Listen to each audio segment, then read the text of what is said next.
गाइजहरु नमस्ते सबैजनालाई ल आज चाहिँ डाइरेक्ट ट्रेन परेको हुनाले म चाहिँ मेरो काममा जाँदैछु र प्लस यो भिडियोहरु देखाउँदैछु ठ्याक्कै हाम्रो नेपालको गाउँघर जस्तै देखिने घरहरु एकदमै धेरै मात्रामा छ यहाँ चाहिँ हैन यो म चाहिँ प्राय ढिलै भए पनि यो लाइनबाट हिँड्ने गर्छु किनकि मलाई एकदम राम्रो लाग्छ के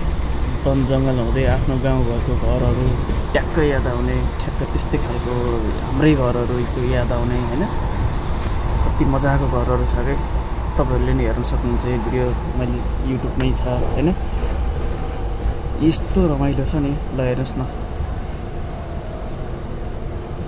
ठ्याक्कै हाम्रो नेपालको गाउँघर जस्तै छ के कति रमाइलो हेरिरौँ लाग्दो दृश्य हरियाली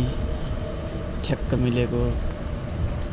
कस्तो राम्रो छ के यो लाइनमा चाहिँ मलाई चाहिँ एकदम मन पर्छ के ट्रेनमा हिँड्दै ट्याक्क यो साइडबाट हिँड्नलाई चाहिँ एकदम मजा आउँछ मलाई चाहिँ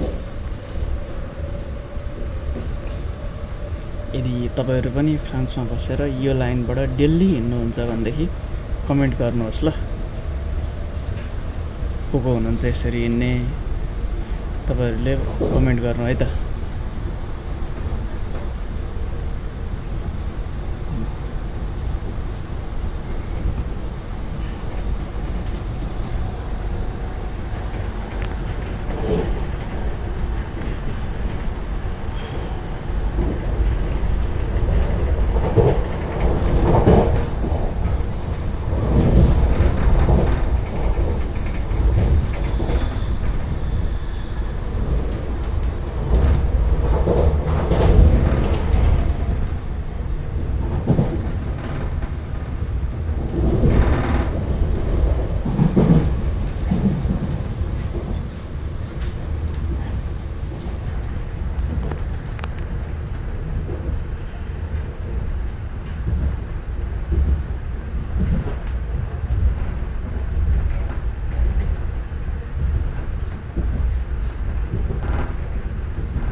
अब झर्ने बेला आयो है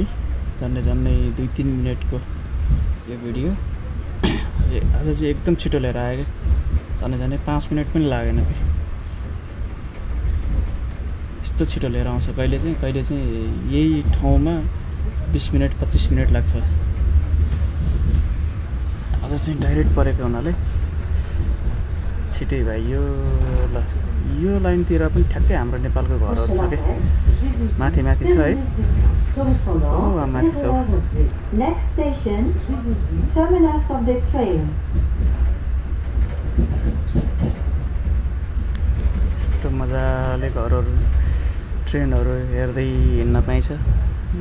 यो लाइन मजा लाग्छ मलाई यता फेरि अर्को हिँड्दैछ एउटा गयो अर्को आउँछ रमाइलो छ यतातिर ट्रेन भित्र भएर चाहिँ खासै त्यति ठुलो स्वरले नबोलेको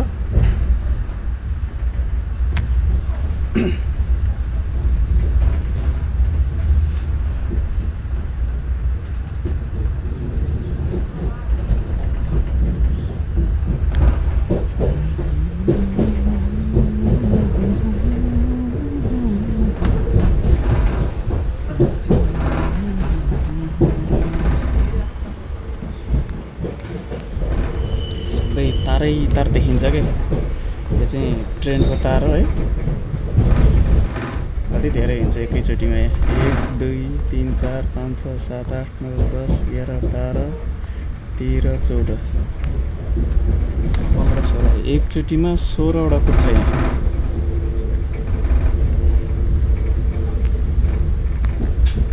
ल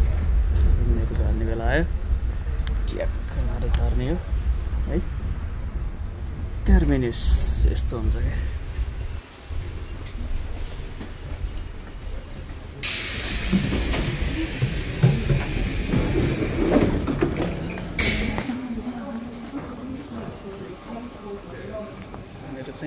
पल्लो लाइन हो